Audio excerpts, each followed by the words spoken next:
St. Patrick's Day, Cinco De Mayo, 4th of July, Halloween, Thanksgiving, and now Christmas, all in the middle of a pandemic. This is ridiculous. It's time to reminisce about Christmas from the past, brought to you by the King himself.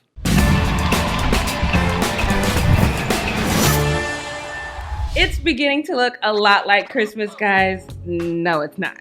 Not really at all. This is Pandemicville, and it's not looking like Christmas for me because I'm in my Lakers colors, but that's okay because we here at the Fumble, we're gonna do our best to get you into some holiday cheer. I'm gonna do what I can to help, but before we do that, do me a favor, give this video a thumbs up. Don't forget to subscribe, hit that notification bell, and then take a second, head on over to Instagram and Twitter and follow me at JRayTheFanatic. And welcome to the LeBron James Christmas, aka the Kingdom Christmas, brought to you by your favorite LeBron sexual. I keep trying to tell y'all that's not an insult. NBA Christmas Eve and Christmas Day games are such a staple for sports fans, and it is going to be a welcome tradition for those who are actually trying to stop the spread of the virus and stay inside. This year's Christmas Day games will feature the Pelicans and the Heat, the Nets and the Celtics, Clippers and Nuggets, Warriors and the Bucks, and of course, my Lakers, a newly signed King James and Anthony Davis facing the Dallas Mavericks. That is some holiday cheer for you guys because it is going to be sun up to sundown NBA action, and I love it. The real question is, with this quick restart, will we see LeBron James and Anthony Davis on the court? My guess is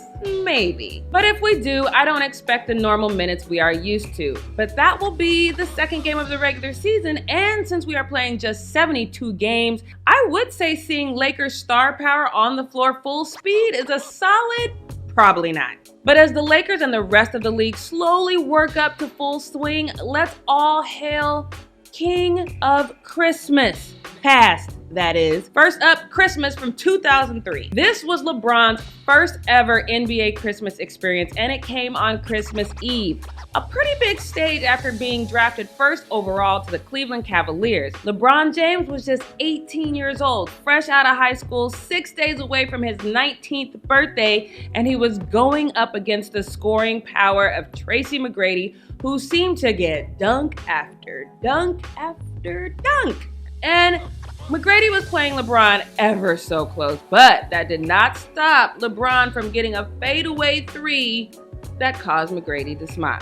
Tracy McGrady was 6 years LeBron's senior, and he punished a young LeBron with 41 points, 8 rebounds, and 11 assists. But LeBron held his own with 34 points, but it wasn't enough, and McGrady and the Magic won the game in overtime, 113-101. But you gotta respect when a great shows a future great some love, and Tracy McGrady made sure to do that for LeBron. Well, he's not surrounded by the hype for nothing. He's an outstanding player to be 18 years old, and I was just looking forward to the challenge, and he came out and did a tremendous job.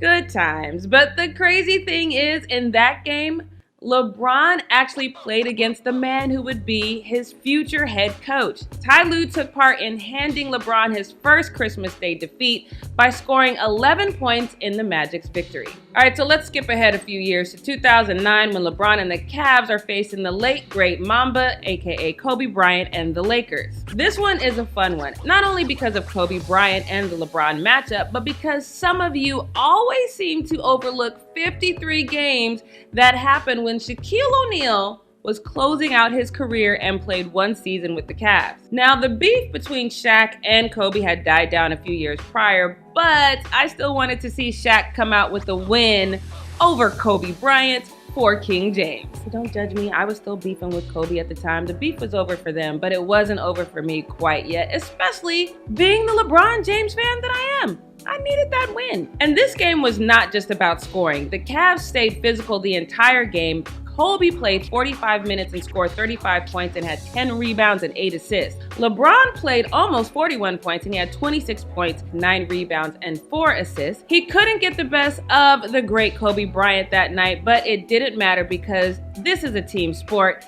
Shaq put up 11 points, but it was Mo Williams to the rescue. He sealed up that game with 28 points, 6 rebounds, and 7 assists. Hey, teamwork make the dream work, y'all. Keep trying to tell you that. But let's keep this same Laker run it back energy. The following year, LeBron would meet Kobe again on Christmas 2010. This time, he would be with his bestie, Dwayne Wade, with the Miami Heat. These really were the golden years for me. Seeing Chris Bosh, Dwayne Wade, and King James playing together was everything for me. I still watch a lot of those games. Just don't judge me. I'm nostalgia, you guys. It's the holidays. Hell, even Juan Howard, who had teamed up with Tracy McGrady and the Magic to give LeBron his first Christmas Day loss, he was now playing with LeBron and the Heat to give him this win. And at this point, LeBron James was the reigning two-time Kia MVP, and now it was time to march into Staples Center with our new crew and our new fits and give the Mamba the business.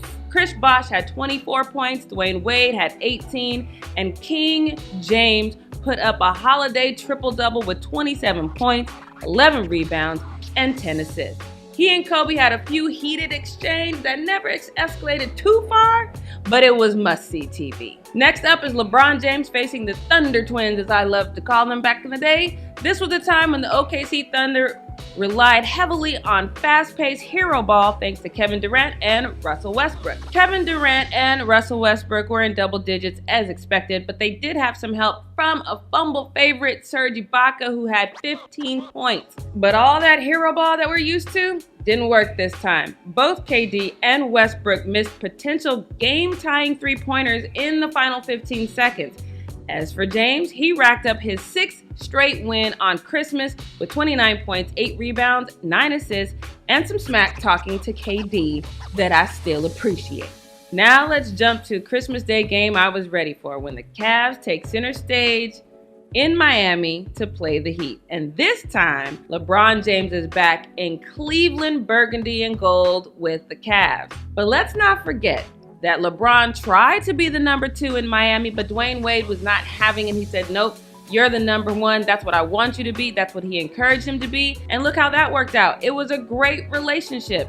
But with LeBron back in Cleveland, it was a different story. Because make no mistake, Dwayne Wade was the number 1 guy before LeBron got there. And when he left, he reclaimed his spot and took time to remind the world exactly why he was the number 1 to begin with. The Cavs only outscored the Heat one time in the third quarter. Dwayne Wade put up 31 points, while Lou Deng put up 25. Crazy thing, it's not too far from the 1-2 punch of what the Cavs were doing. LeBron put up 30 points and Kyrie put up 25. But in the end, the Heat roster made up the difference, and the bestie took this one from LeBron, 91-101. And you know they probably went out to dinner, or Dwayne Wade had them over. Family love, you know how they love each other. It's the season of giving, people. But now let's jump way forward to 2019. It's crazy when you think about it, really, because this time last year, we had no idea that we were only, 3 months away from an NBA lockdown and Rudy Gobert getting blamed for all of it. Sorry, Rudy. So let me read this opening line from Dan Greenspan from the Associated Press.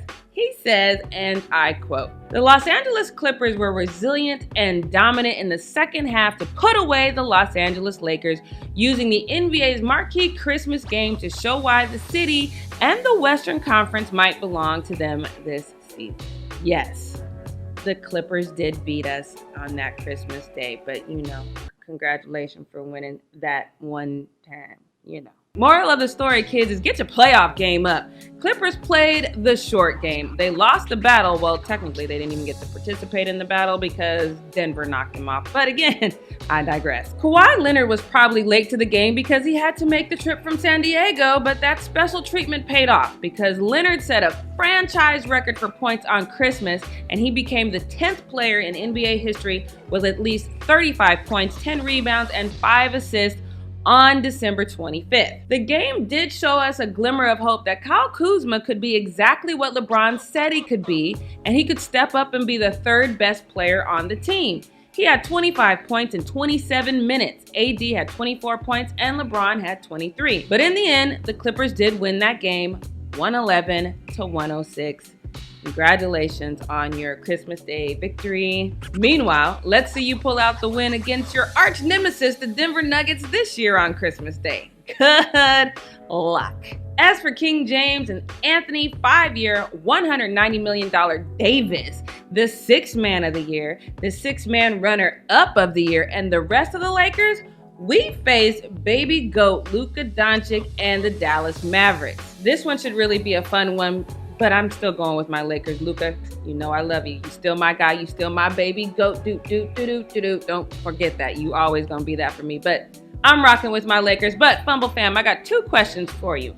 Number 1, what game are you looking forward to seeing on Christmas Day? And number 2, if you could go back in time to December of 2019, what would you tell yourself going into 2020? Let me know in the comments below. Once again, I'm your girl, Jackie Ray, and I'll see you next time.